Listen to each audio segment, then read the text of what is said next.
I'm Molly. I'm Julie. And I'm Jen. And welcome to Folks Forever, a Lois and Clark rewatch podcast. We're three friends who've been loving LMP since 1993. And we're all here. Today we're gearing up for Season 2 with what we're calling our Season 2 preview episode. We're going to be talking about the changes that happened between Seasons 1 and 2, reminisce a little about the summer of 1994, and make some predictions about the next 22 episodes. Which ones are we looking forward to? Which ones are we dreading? And finally, we're going to tell you about some of the changes we'll be making to this podcast. Don't worry, none are too jarring. So, let's get into it. Yay, Season 2! I love Season 2. It's the best. So recently we did some interviews with fellow folks, and one of the questions we asked them is, what's your favorite season? The prevailing answer seems to be Season 2. And if I'm not wrong, that's each of our favorites as well. Correct. But what is it about Season 2? Well, we know our main bad guy, Lex, is out of the picture for a minute. Top of the world.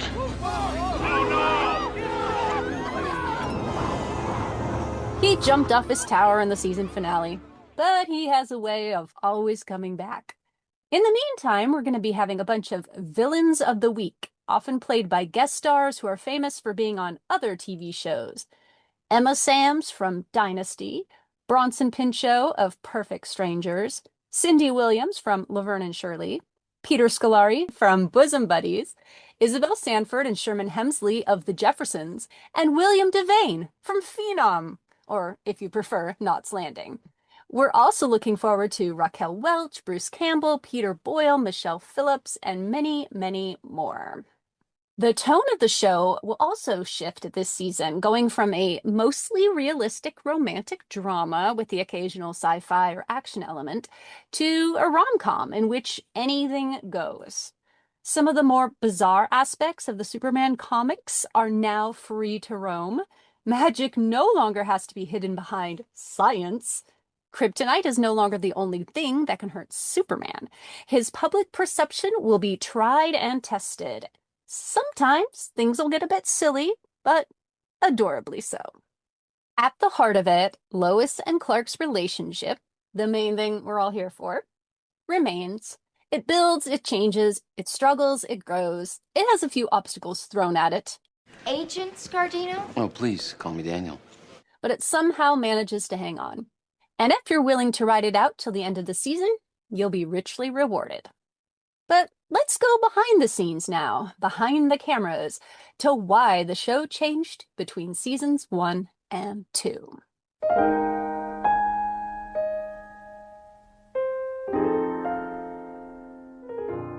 Back in our Strange Visitor episode, we talked about Lois and Clark's first season ratings and how it struggled a bit against its competitors.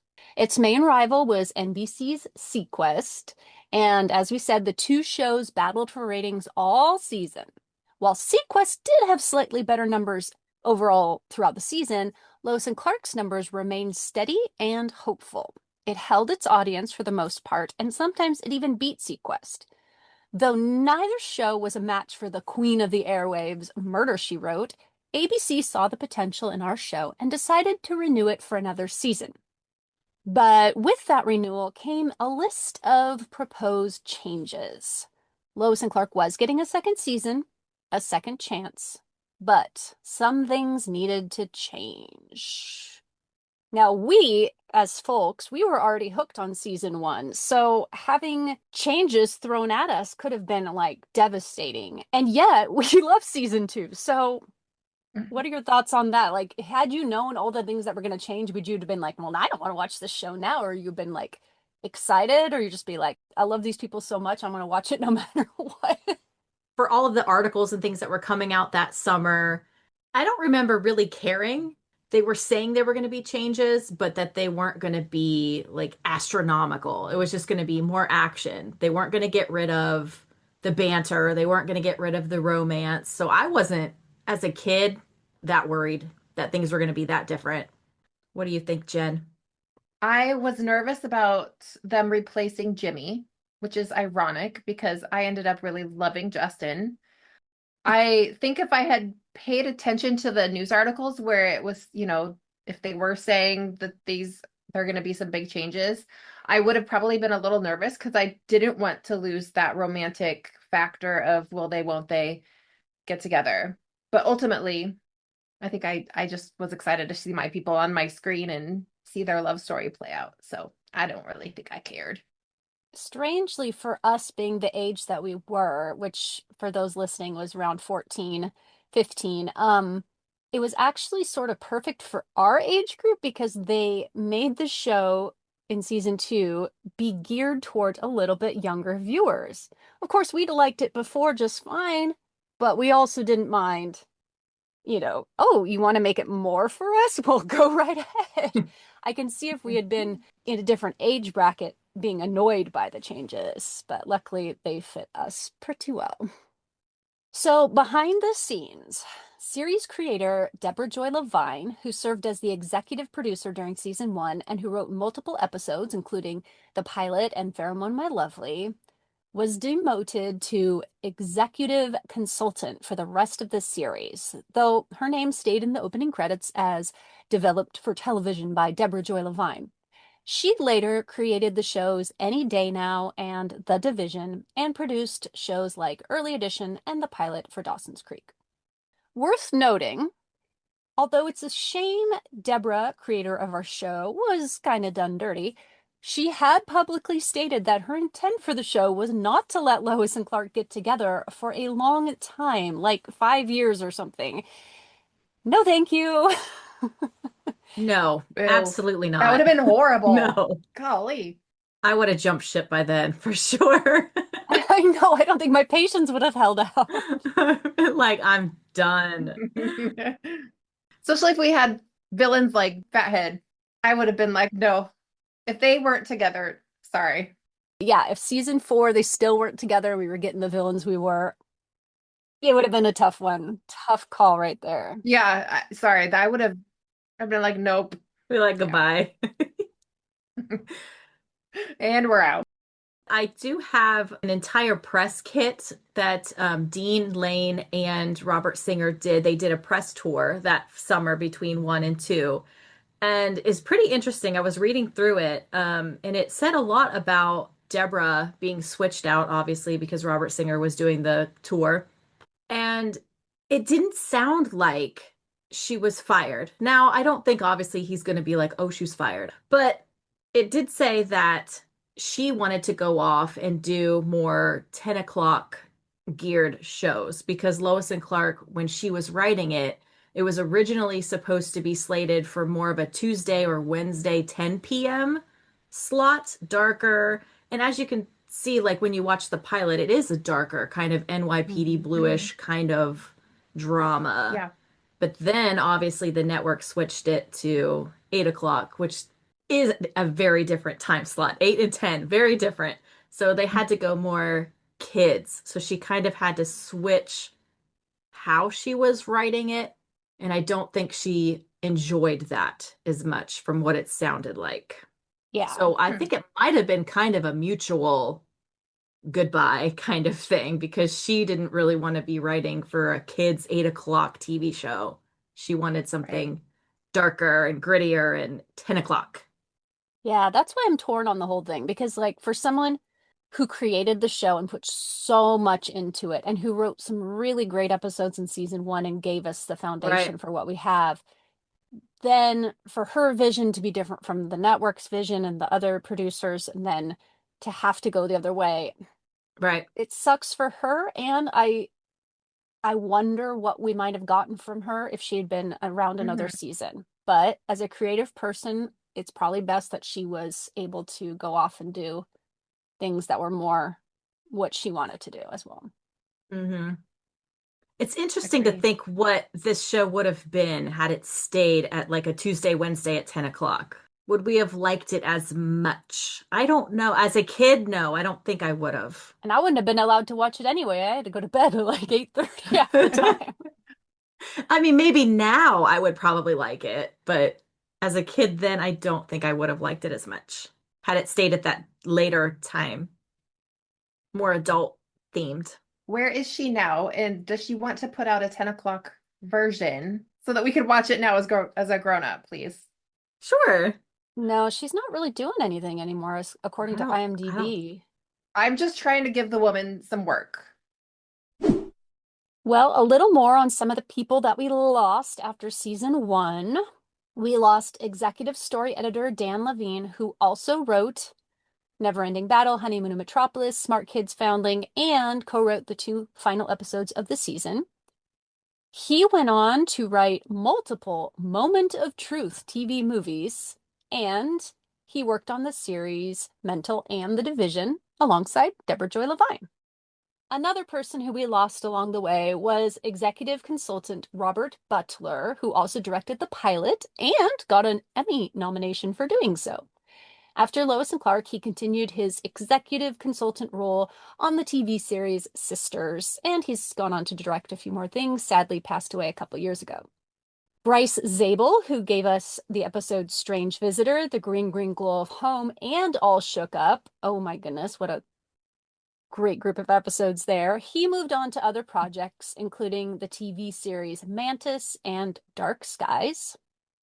Tanya St. John, who wrote I've Got a Crush on You, Illusions of Grandeur, and Fly Hard, and was also a producer on our show, went on to become the executive producer of the TV series VR.5 and later produced shows like Roswell, Drop Dead Diva, and Grimm. Those are some of the people that left or were forced to leave the show after season 1. Coming on board, however, there was John McNamara, who came in as a supervising producer. He'd previously produced the TV series The Adventures of Briscoe County Jr. the previous year. Tony Blake and Paul Jackson, who had written The Rival in season 1, became supervising producers this season. They wrote 6 episodes in season 2. Before Lois and Clark, they'd written single episodes for a few TV shows, including Briscoe County Jr., Young Writers, and The Dirty Dozen. Jim Crocker joined on as a co-executive producer, starting with Madam X and ending with The Eyes Have It. He also wrote the episode Metallo. Before Lois and Clark, he had written for Star Trek Deep Space Nine, Simon and Simon, and The Twilight Zone. Kathy McCormick became creative consultant this season. She had previously produced the TV series Reasonable Doubts, which starred Mark Harmon and Marlee Matlin, and which featured numerous actors who would eventually show up on Lois and Clark, including Leslie Jordan, Kay Lentz, and Jim Peary. This season, she would write A Bolt from the Blue, The Eyes Have It, and Wine, Wine, Wine. The show also gained writer Grant Rosenberg, who wrote 4 episodes this season, and also wrote some real doozies in season 3 and 4. Just saying. Such as? Which ones? Do you When know? Irish Eyes Are Killing, Forget Me Not, Dead Lois Walking, or The People version, one of those. Shadow of a Doubt. I mean, great. Yeah. Grant Rosenberg. Not. And Julie, who else do you got? Okay. They brought in a new visual effects supervisor, Mark Zarati, because they were trying to gear it more towards Superman, more visual effects, more action. So they brought him in to do some cool stuff. Nice. Those were just some of the behind-the-scenes personnel changes the show went through. I'm sure we didn't include them all, but I think those are the main ones. Apologies to anyone we left out. All that to say, because so many showrunners came and went between these seasons, it makes sense that the tone of the show did shift. Different writers, directors, producers equals a slightly different show. On screen, we had a few very obvious changes. Michael Landis, our season 1 Jimmy Olsen, was let go and replaced with the slightly younger Justin Whalen. We've now heard multiple different reasons why this happened. Possible reason number 1, Jimmy and Clark look too much alike. Number 2, Jimmy Clark and Lois look too much alike. 3, ABC wanted a younger, hipper, more teen girl appealing Jimmy Olsen. 4, some of the main cast maybe didn't get along. Obviously, we lost Cat Grant. We also lost Jack. We'd grown to love him. and suddenly he was gone. We've covered both Tracy Scoggins, Kat, and Chris Demetral, Jack, in previous episodes of our podcast, but it's worth mentioning them both. At the end of season 1, a lunchbox bomb either destroyed or slightly damaged, depending on who you ask, the Daily Planet. So when prepping for season 2, it seemed a perfect time to revamp the newsroom. New decor, updated technology, everything seeming brighter and a little friendlier. The reason that they destroyed the planet was specifically so they could change it around and have a reason to do that, because they knew it was originally made to look beautiful, like to look cool, to look, whatever for the cameras, but not very easy to film. So they wanted to switch it around so it was easy to film. But I think they did a good job because it still looked good. I still didn't see that much of a difference as a viewer, and as a kid, I don't even think I really realized it changed. It's more open. Didn't their desks move closer together? I think it would be fun to put some side by sides together, like, and just to compare. Season 1, I remember there being like light boards and chalkboards and all these kind of just signs Stuff. and things up, and Yeah. it's much more simplistic in season 2. Yeah. I feel like Lois and Clark have a better line of sight so that they can talk to each other more easily, whether at their desks. Yeah, we should take some screen caps and be like, okay, here are the actual differences. It just feels different, just a vibe. So as season 2 approached, we're talking summer of 1994. We're reading articles about here comes Justin Whalen, there goes John Shea. What exactly was happening in the summer of 1994? Let's talk about that real quick. Julie, do you want to talk about what you have? So I found this big packet, you guys can see here. It's an inter-office memo, like for Warner Brothers going to a whole bunch of different people. And it's got all of these newspaper, magazine clippings just copied. And they went to like producers and writers and all this stuff. And it was so interesting just to flip through this and read like New York Times articles and LA Times articles and Teen Beat and all of this stuff about the actors or about the show or about the show changing. And I thought this was really, really cool. So I might be able to share some of that stuff. I don't know. But it was cool because it talked a lot about obviously the changes going from Deborah to Robert Singer, the changes in the cast, Michael going away, Justin coming in, like the reasons that Molly was talking about earlier. But it also talked about like Kat leaving, and it had them talking about how the costumes were going to change, how they were going to have them be more casual and not so like Terry in her, retro looking clothes. They were going to bring it more modern. They were going to have her in more jewelry. They were going to have her wear shorts, which I thought was interesting. Like, was she in shorts in season 2? Maybe. In season 2? Yeah. I was like, did that happen? I guess maybe it did. I don't know. We'll have to look for that. I'm like, But it talked about how they were going to have, they talked about how they were going to try and have Clark not be in so many suits. They were going to have him show up in like just nice shirts and jeans to work. And I was like, did that happen? I'm going to have to look for that too. No, I feel like the casual thing started in season 4 when they started wearing jeans a lot, which was like really jarring to me at the time. Yeah, right. So I'm like, I'm gonna have to kind of look to see if that actually happened. Now, they did definitely go away from the retro looking like Lois clothes and went a little bit more modern for her, I feel. They talked about how they really wanted to get James Earl Jones back occasionally, but he was busy. So we know that didn't happen. They talked about how they really wanted to get Jack back, and they planned on having him back because they really loved him. But sadly, he had a signed contract with HBO's Dream On. So they were going to still try to get him back because they said they really, really loved him. But sadly, we all know that didn't happen. I was like, oh, that would have been great. I'm gonna cry now. I just watched Molly's heart break on the screen as she learned this. Like her face I went, know. like maybe it will happen. Sorry, Molly. Oh, I know. Sorry, Molly, but it was nice to read that, Robert Singer was like, yeah, I really, really want to get him back, and we're going to try to get him back and sneak him into some episodes, if at all possible, which we know it didn't happen. But it was good to hear that they liked him and they wanted to bring him back.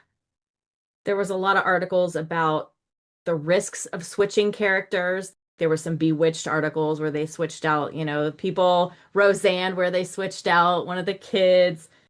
Is this going to be a good move for Lois and Clark? I liked Michael, but I think it was a good move to switch, personally. It should be noted that TV viewers, yeah, we'd had many of these instances over the years. This was nothing new to have a new actor come in and play a character. The only thing was, will I like them as much? And I think back then there was a lot of folks who did not like Justin. I don't think I was in that group. I didn't really have a problem with it, but I know that there was a lot back then that were just, who is this new kid? But then it became, okay, he's all right. It's a thing where I think, like I kind of what I was saying earlier, because him coming in, it being the show starting to be more targeted to younger viewers, and then us being the exact right age, right? Yeah. So while I always respected the Jimmy that Michael played, the Jimmy that Justin played was a little bit more like, wow, how did Lois and Clark figure out that easy mystery? Wow, I wish I could solve things like they can and everything like that. So, which I look, I'm like, oh my gosh, you're such a dork. But Yeah. as a younger person, be like, yeah, I don't know how, I mean, I'm a 14-year-old. I don't know how Lois and Clark solved it. Okay, you can be sort of naive alongside me, Mr. Jimmy Olsen. Let's be together, I don't think I ever like looked up to him. I didn't think he was like a role model, but he was just like a little bit older kid. Okay, we'll take it. Well, and he took on Yeah. the role that we were occupying, in that we were shipping Lois and Clark, and as it becomes part of the storyline near the end of season 1, so does Perry and Jimmy. And so he was the cool kid who was like, wow, I wish they'd get together. And here we are going, oh, me too. I want them to get together also. And it really wasn't any fault of Michael Landis, because he was great in what was written for him. It just really was a network decision because they wanted that heartthrob. They wanted the heartthrob to compete with Jonathan Brandis on Sequest. And Michael Landis, although he's cute, like I think he's cute, I think he's hot now, honestly. He just Yeah. wasn't that heartthrob for us as, 13-year-olds, where I liked Jonathan Brandis. I thought he was a cutie. He wasn't getting in Tiger Beat and Bop and, all those teen magazines. No shade. Did Justin really achieve that? He was in my bedroom on my wall. Jen, you used to get a lot of those Tiger Beat teen beats. Was he a Yeah. big feature? Because I remember Devin Sawa, Jonathan Taylor Thomas, but Justin Whalen not so much. He was in there Yeah. about the same amount as Scott Weinger. Okay. He wasn't in there as much as, Jonathan Brandis and all those, but he was in there way more than what Michael was, for sure, because Oh, I have sure. some Bop and some teen magazines and Yeah. things with him in it, but I don't have any with Michael. And I don't think Michael really had a Mm-mm. whole lot of articles ever written about him Yeah. for some reason or another. I don't know why. Maybe because he wasn't Right. that teen heartthrob like look. Well, coming up in a future season 2 episode, Justin Whalen will get his own profile and will tell you much more about him and how he got his start in acting. One more thing, I thought this would be interesting for you guys, was part of the press tour also. They were talking about, well, Robert Singer was talking about future episodes and bringing in more villain of the week kind of people now that Lex was gone, which I thought was cool. He brought up the prankster, he brought up Toyman, and he brought up Morgan Edge, which I don't know if you guys know who that is. Molly might, because she's kind of shaking her head, but Jen, no, probably not. If you've seen, No clue. if you've read any comic books, you'll know who Morgan Edge is. He ran Intergang. So I thought it was Was it interesting Bill Church? because they clearly did exactly. They clearly didn't use Morgan Edge. So I don't know if maybe they just didn't get the rights to do that, but that was their plan. Was Bill Church was probably supposed to be Morgan Edge. And they said that Morgan Edge's daughter was going to be Mason. So they had plans all the way back in the summer to do Mason. And they even said in the press tour that it was going to be a DA who loved Clark, but not Superman. So I was like, oh, they knew all the way back then kind of Wow. where they were going, which was cool. Oh, and who they wanted as the prankster originally was Jason Alexander. From Seinfeld? Can you picture? Yes, can you No. picture that? No, thank Yeah, you. I can picture it, but I don't like no. it. Yeah, I don't. No, I like Bronson. Me too. Jason Alexander would have been a good kind of villain that like tap danced or sang or something and like drove Lois crazy with his like show tunes or something. That's what I pictured Jason Alexander. I That's could see funny. Jason Alexander as the toy man. I think that would have been a Ooh. Yeah, better fit than the prankster. A toy man would have been good for him. I can see that. I mean, they've always followed the comics. Deborah famously, researched comics and used a bunch of stuff, but I would say they're definitely pulling. I want to say there were things where she's like, "That's too wild, and we're not going to touch that." And in this season, they're like, "Oh Yeah. no, bring it all, bring Oh it all no. in. Anything can happen." Hey. They really wanted to bring in more comic book based in reality kind of things, more villain of the week, more action packed. They knew they were not going to beat Murder She Wrote. They already knew that. But they really wanted to compete with Sequest and bring in the guys. And they thought, this is how we're going to do it. We're going to bring in the prankster and the toy man and some villains and have Superman flying around more. And more magic and time travel. Woohoo! Ooh, we like time travel. We do like time travel. Oh, and between the seasons in the summer of 1994, Terry Hatcher married John Tenney. Were you all excited about this as a kid? I wasn't aware of it until like Yeah. into like 96 when she's like, "Oh, by the way, I'm married." I'm like, "Oh, okay." Okay. Didn't know. I think I was on the same page as Molly. I don't think I really realized it, but when I did find out, my little heart was broken because I wanted her to marry Dean Cain. Because why wouldn't they get married? They're so in love on the screen. Yeah, because you always marry your coworkers. My That's gosh. how it works. But she also filmed Heaven's Prisoners during this time as well. Did you guys Yeah, I watch was that movie? With Alec Baldwin, right? Yes. no, but I was surprised to hear that because I know that didn't come out until like later in 96. I had assumed she'd filmed that later on. So, okay. I don't think I've seen it, even still. What do you think of that one, Julie? It's all right. It's just all right. It's okay. I really honestly couldn't even tell you what it's about. So if that tells you anything, I have seen it and I can't remember. Well, around the time they got married, there was another famous wedding, got a little bit more attention, actually a lot more attention, but it is tangentially related to our show. Pop singer Michael Jackson married Lisa Marie Presley, the daughter of our esteemed Elvis Presley. And I remember that was All like right. such a weird match, it seemed like. Mhm. Such a Very weird weird match. match. I remember watching their Oprah interview and thinking, what the heck? Oh, This is weird. yeah. It's still weird.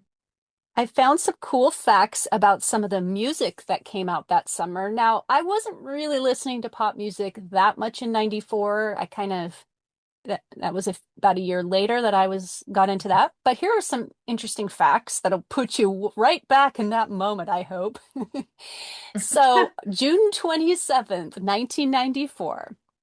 Aerosmith became the first major band to premiere a new song on the internet on Yikes. CompuServe. Gosh. 10,000 different people downloaded the free track headfirst within its first 8 days of being out there. Also, on August 11th, 1994, a CD, a compact disc copy of Sting's album 10 Summoner's Tales, which had already been released, but it became the first time someone securely purchased a CD over the internet. That's crazy. It cost $12.48 plus shipping. What? Oh my goodness. Funny. Shoot. And to think That's we were doing crazy. tape trading just a year later, I mean. Yes. Dang. That was also the summer of Woodstock 94, which they revved it up as like this big deal, and then it turned out to be sort of a muddy disaster. But It did get performances by Metallica, Bob Dylan, Crosby, Stills and Nash, Red Hot Chili Peppers, not the Toasters, and Peter Gabriel. The Toasters. I will always think the Red Hot Chili Peppers are the Toasters. I still have no idea why. Good old fever dreams. We should interview them on the podcast. That summer, some of the big movies that came out were Disney's The Lion King, Forrest Gump, Speed, The Mask, The Flintstones, and Beverly Hills Cop 3. Do any of those movies hold a special place in your heart? Most of them. I remember Speed being huge. Oh, Speed, yeah. Speed's great. I like the Flintstones. Was that the one with Rosie? Rosie O'Donnell? Yeah, that one was big on like they marketed that one really huge. It was, Mm-hmm. cups and Mm. toys and all kinds of stuff. Forrest Gump was so good. And The Lion King is a classic. Forrest Gump, I do enjoy. I mean, it's gotten more criticism as the Lately. years have gone on for being sort of like boomer nostalgia and this and that. But Mhm. I actually see the movie a lot differently Yeah. than I think a lot of people do. Uh-huh. So I'm actually okay with it. I still like it. Nice. Yeah, I don't see it like, I almost see it like it's a fantasy. Like Mhm. it didn't really happen. It's just a joke kind of thing. I don't know how to Yeah. explain it, but to me, it's just like Yeah. it's supposed to be It's so not crazy really real and out but there. but Yeah. yeah, so crazy that like no, of course none of this happened. You're not supposed to take Yeah. it at face value, kind of like with Ferris Bueller. I hear people, oh, that would never happen. I'm like, yeah, that's the point. Yeah. It's a Right. The movie, magical guys. realism thing. If you don't see that, Yeah. then how can you enjoy the movie? And if Yeah. you don't, then stay away. Anyway, Right. my little tangent there. I wasn't big on The Lion King, although I really liked the music. The movie itself didn't do much for me. I was more into the Disney movies with the strong female leads and all that. Hmm. Yeah. Well, one big milestone in the summer or late summer of 1994 for us was that we were all starting high school. Right as season 2 was coming in, we were headed off to that final public school Yikes. experience. Yep. Jen, I remember you saying that you would talk to your friends in the cafeteria every, Monday morning about Mhm. about the Yeah. show. Cafeteria or the library. Like those were the two hangout places before school started. I have this funny memory of we had this thing where we were in 3 classes with the same group of kids. So we got to know each other really well. Plus, I'd known some of them from elementary school. I just remember this conversation we had one day. Must have been September or October of 94. And one of the kids who I'd known growing up looked a little bit like Justin Whalen, just a little bit. And Ooh. this other kid looked a little bit like Chris Demetral / Michael Landis. Like, okay. All And right. we were having this talk about like that guy looks like the old Jimmy and that guy looks like the new Jimmy. And we were like, yeah, Oh, wow. All right. I should have gone to your school. I I know. know. Well, I also remember because we lived so close by to the high school. I walked there every day. And my best friend at the time, she came home with me a few times at the very beginning of the school year before it kind of got too inconvenient to, get a ride home and all that. And she would come over and I'd be like, we would watch Lois and Clark because she was a fan too, but she was a little more critical of it. So eventually I had to sort of like push her away. You are no longer good enough Aw. to be my friend. Oh man, I have stories about season 3, the first couple episodes, her calling me afterwards and we'd having like, oh my God, she cut her hair. Oh my God, he said he proposed. Oh my, or no, that she knows he's Superman. Oh my God, all this stuff. She would call me like right after. Anyway, times. So yeah, it was just, it seemed like a thing that would be really cool. Like, hey, you can come over and watch the latest episode with me after school. And she did. I remember she came and she watched Madam X at least. But then it was like, now how is she going to get home? Oh, she has to get a ride. It's this whole thing. So that didn't last, Mhm. but it would have been cool. I remember distinctly wishing, as I was in freshman orientation, learning about all the different clubs at the school, I was like, there should be a Lois and Clark club. Why is there no TV show clubs? Of course, I didn't think to start one. But I would have joined it. I should have Yeah. joined your school. Should have moved to Portland from the burbs. Come to Molly's school. I would have tried to talk to the two boys that looked like Jack and Jimmy. Probably would have gotten True. shot down. And then I would have joined your club. It would have been great. Yay. It's a little too far for me. Come on, Julie. Or I would have. But a lot of my early season one memories really are tied in to memories of that time in my life, being so insecure starting high school and so scared and so just feeling like a, tiny fish in this big waters, and watching episodes where characters would be bold and confident and I'd be like, wow, if only I could be like them. I don't know. It was funny. But one of my electives freshman year was journalism. And it wasn't just because of Ooh. Lois and Clark. I had always been into like writing and making like fake newspapers for my family. And so I joined journalism class, and this is where I I quickly figured out it's not like it is on TV. TV is very different. Lois and Clark is fun, and they solve the stories and they have the adventures, but in real life it's something else. It's something different, and you have to make a lot of phone calls a lot all the time, which was not for me, and talk to strangers that I don't want to talk to, and that was just a funny experience. Nice. All right. Do you have anything more before I get into our predictions? Anything more about either summer of 94 or the changes that were made? I was gonna go back to just the summer of 94. I did pull out my old journal and went through some super embarrassing entries. A lot of them had stuff like I love Lois and Clark. I won't go through the details of it because whatever, but the TLDR version is I did that summer go to Disneyland, Universal Studios, and that was the first time that I went outside of the Warner Brothers studio and saw the poster on the sidewalk. I think it's Olive Street. I could be wrong. And that's where I discovered, oh, this is a place that I can come to feed my obsession. And so that's why the following summer, I actually got to go in and take a tour and see my set and do all the things. So, but this was my first experience like with Lois and Clark in person, kind of, was this summer. So, rah rah. And I also saw Thunder Alley at Asner and got to have the doggy on the set lick my hand. It was so much fun. So anyway, but yeah, good times. That's awesome.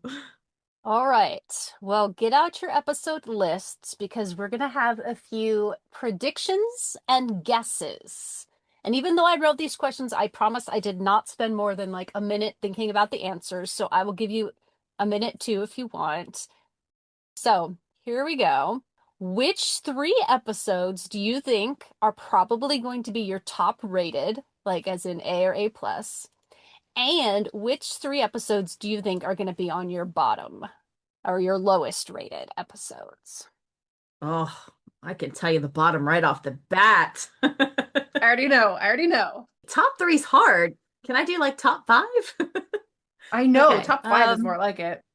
I really think the bottom 3 is the easiest one for me because I think there's really only 3 episodes I do not like in this season.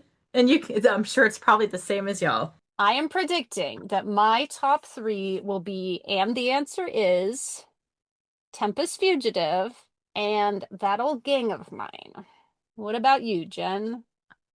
Okay, I think for sure Tempest Fugitive, The Phoenix, and oh shoot, I have to choose one more. I'm gonna say Wine. Okay. Julie.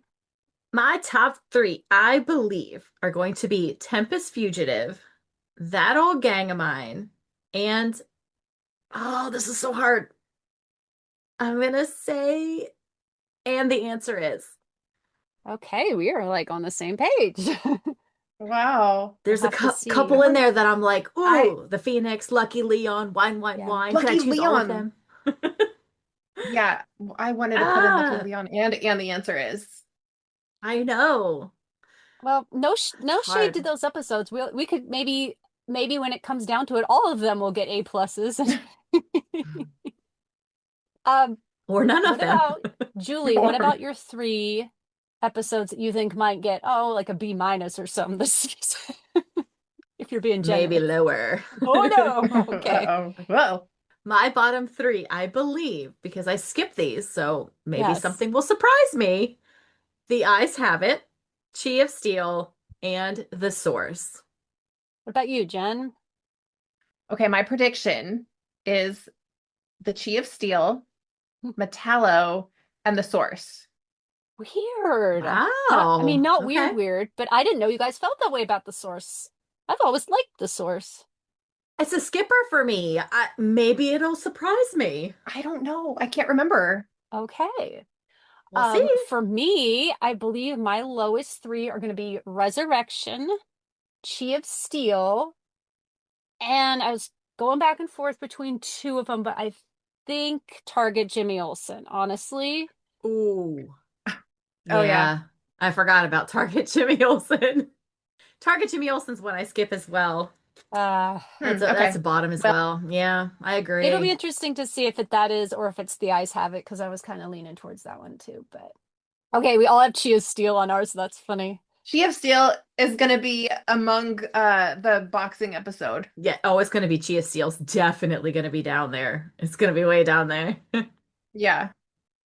I can't Uh, imagine it's gonna surprise me enough to get a good grade because I Yeah. don't ever watch that one. I like the Martha Jonathan parts in that one, but that's about it. Okay, kind of on the same note, you have about 10 seconds to just shout one out, okay? Okay. Oh no. Which one in your mind, it just if you're thinking about season two and you want to think about which one would you guess is the most romantic episode? And of course, whatever that means to you. Which one are you feeling like this one's the romantic episode? I think I know. All right. Jen, what's yours? The Phoenix. Ooh, Julie. I'm choosing the Phoenix. Oh, my first thought was wine, wine, wine, just because of the end. The Yeah, end. the I end of know. that one That's for sure. But the Phoenix is kind of throughout.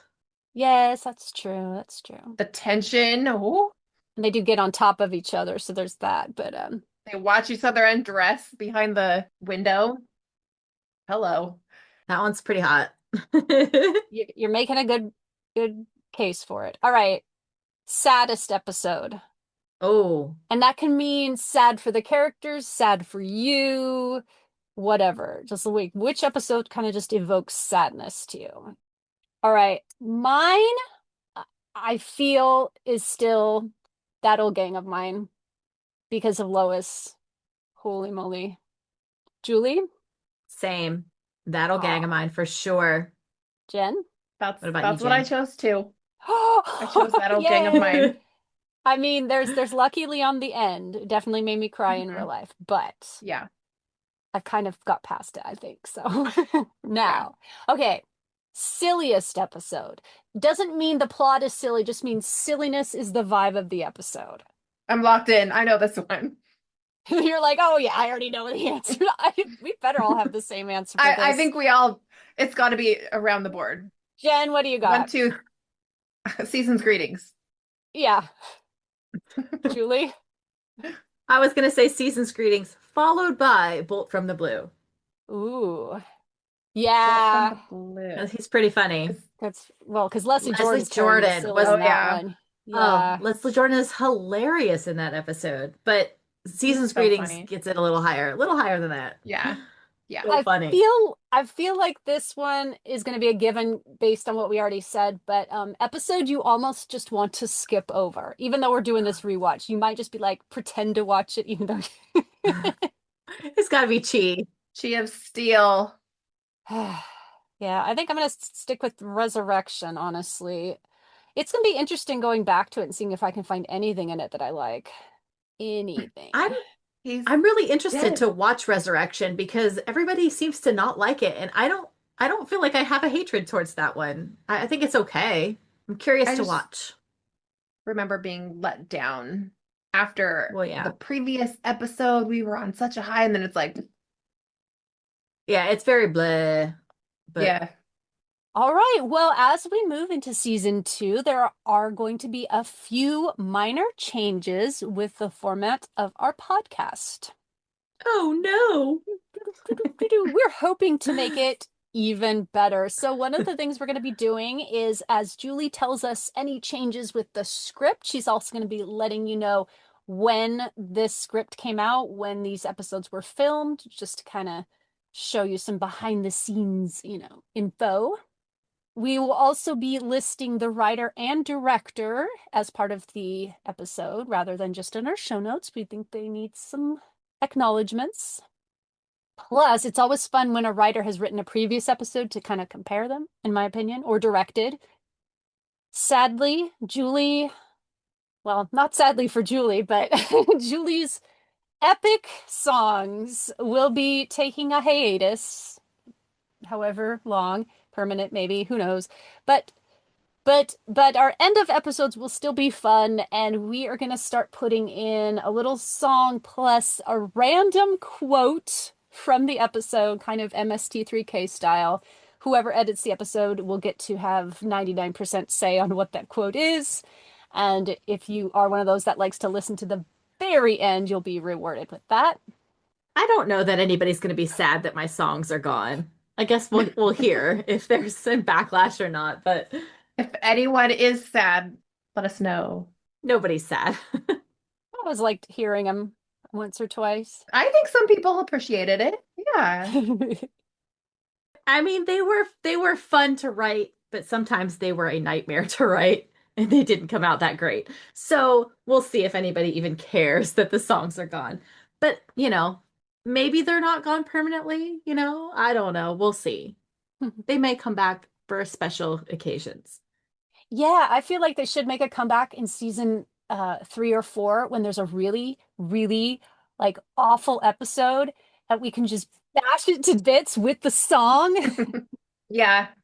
If there's a fun reason, but like Yeah. I'm Yeah. surprised I made it through every episode of season 1 because that was Very a dedicated. lot of Mhm. work. But I will say that I have half written a song about a frog for Okay. season 3. So we'll Nice. see. They might come back for certain ones. Ribbit, ribbit. Can't wait. Oh dear. I wrote a poem about the arc one time, and yeah, a poem. It was like this long. Oh my gosh. Oh my. Yeah. Was it anger? Yeah.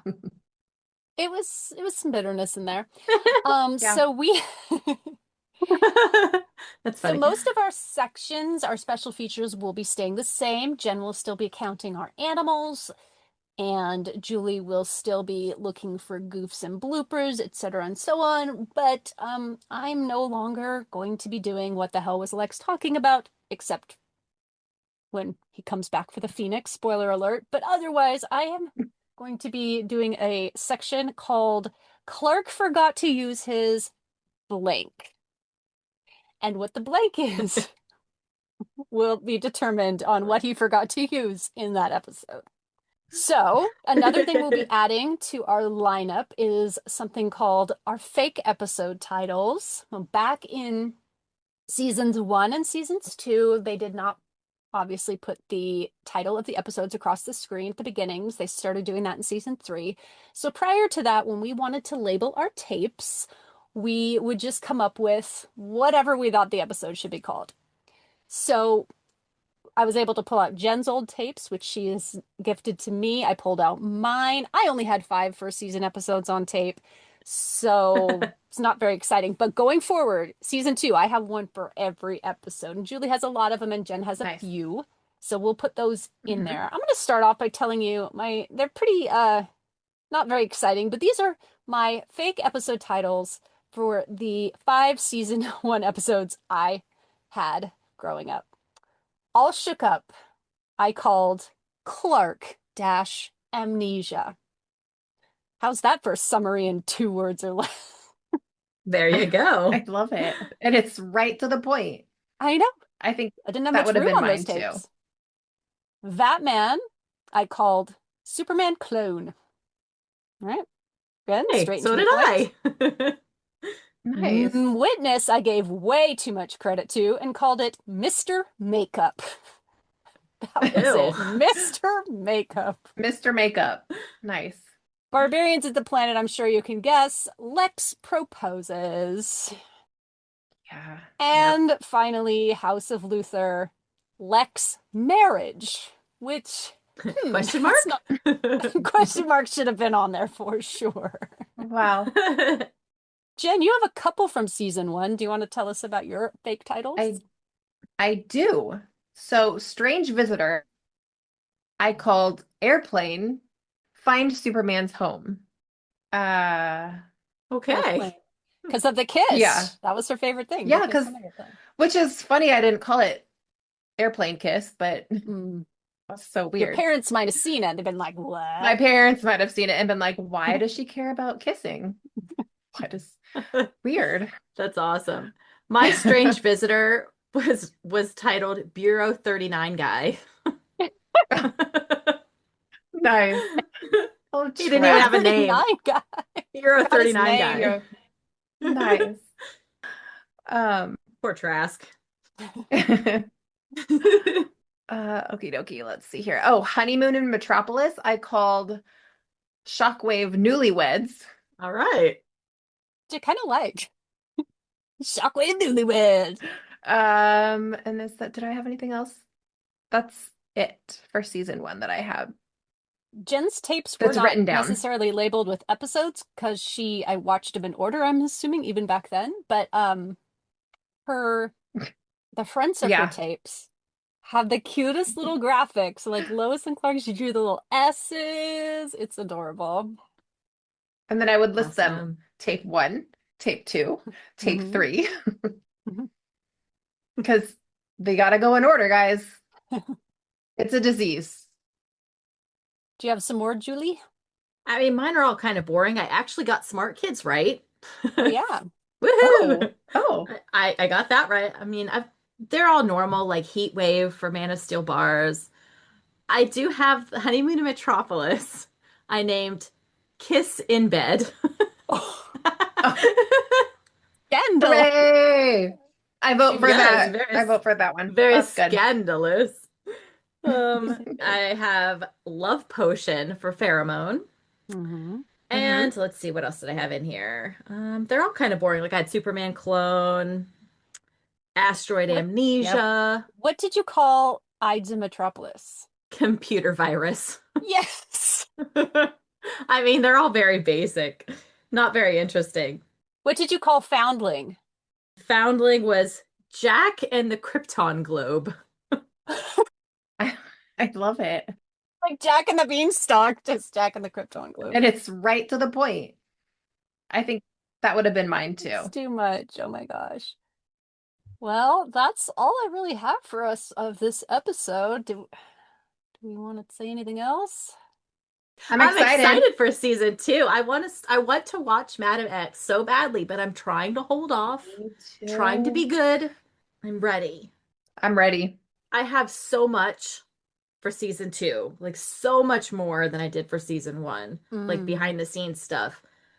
Binders upon like a producer binders for several of these episodes, so many daily tapes, so much stuff that I'm gonna have to probably go back and read and watch, and I'm excited. Like, look at this binder for Wall of Sound, this producer binder. Holy smokes.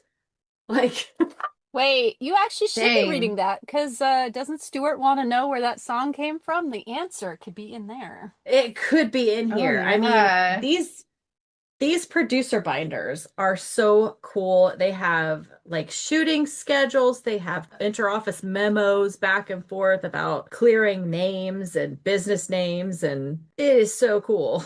They have obviously the script. Maybe there is something about the song. We'll see. There's a lot of handwritten stuff in this one. Ooh. Wow. Ooh. All right, well, thank you to everyone for listening today. We're so excited. Our next episode will be season 2, episode 1, Madam X. So make sure you go and watch it and then come back and listen to our pod in a very short amount of time. See you later. Goodbye. 1, 2, 3, folks forever. No. Folks forever. Folks Through the forever. static in his Bye-bye. eyes so It's not bright. just garbage anymore. Ah, no! I love it. Is that a pig? Typing away with the sound of gears. Retro feels. Bye. Let's rewind the years. We need one for second season. I don't know what though. Bye. Duh. Wait a minute. How do I find you? You can find us on Instagram or Blue Sky as Folks Forever. That's FOLCSFOREVER. Or you can visit our website at folksforeverpod.wixsite.com/podcast. Peter Scolari from Bosom Buddies. Peter Scolari from... Never mind.